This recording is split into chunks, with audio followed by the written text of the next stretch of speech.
இன்னைக்கு நாம கர்த்தருக்கு விரோதமா துரோகம் பண்ணும்போது நம்ம கிட்ட இருக்கிறதெல்லாம் சத்துரு என்ன பண்ணிடுறான் சொல்லுங்க, அபகரித்து கொள்றான்.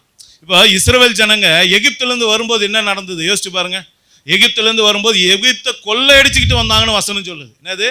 எகிப்து கிட்ட இருந்து கேட்டதெல்லாம் வாங்கிட்டு புடுங்கிட்டு வந்தாங்க அப்படின்னு சொல்லப்பட்டிருக்கு. அதே நாம கர்த்தருக்கு விரோதமா துரோகம் பண்ணும்போது இப்ப எகிப்து என்ன பண்றான்? நம்ம கிட்ட இருந்து புடுங்கிடும். ஆமா, அடிமைத்தனத்தின் ஆவி இந்த பிசாசு என்ன பண்ணுது? நம்ம கிட்ட இருக்கிறத புடுங்கிடுது. அன்னைக்கு ஆதாம் கிட்ட இருந்த ஆசீர்வாதத்தை புடுங்கினது போல, அந்த ஏவாள் கிட்ட இருந்த ஆசீர்வாதத்தை புடுங்கினது போல, இன்னைக்கு நாம கர்த்தருக்கு துரோகம் பண்ணும்போது, கர்த்தரை விட்டு விடும் போது, கர்த்தரை நம்ம அசட்டை பண்ணும்போது வசனம் சொல்லுது நம்ம கிட்ட இருக்க ஆசீர்வாதத்தெல்லாம் அவன் என்ன பண்ணிடுறான்? ஒன்னும் இல்லாம புடுங்கிறான். அதுக்கப்புறம் நம்ம என்ன பண்றோம்? ஒரு சில பேர் சொல்லுவாங்க நல்லா வாழ்ந்த குடும்பம் அப்படின்னு சொல்றோம் பாருங்க. என்னது வாழ்ந்த குடும்பம்? அப்படி ஆயிரும். நம்மளாம் என்ன பண்ணுவோம்?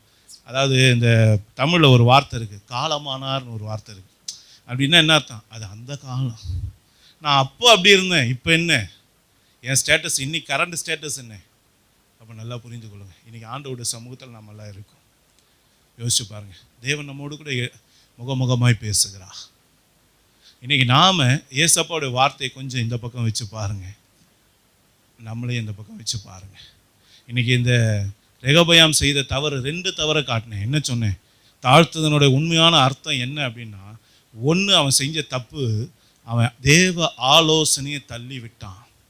இன்றைக்கி நாம் தள்ளி விட்டுருக்கோமா?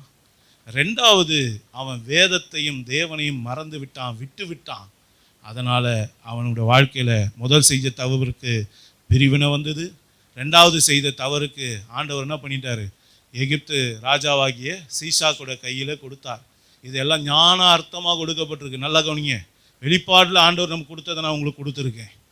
அப்போ இவ்வளோ காரியம் நம்ம வாழ்க்கையில் வருதா? அப்போ சத்துரு நம்ம வீட்டில் வந்திருக்கான் அப்படின்றது எப்படி கண்டுபிடிச்சிக்கலாம்?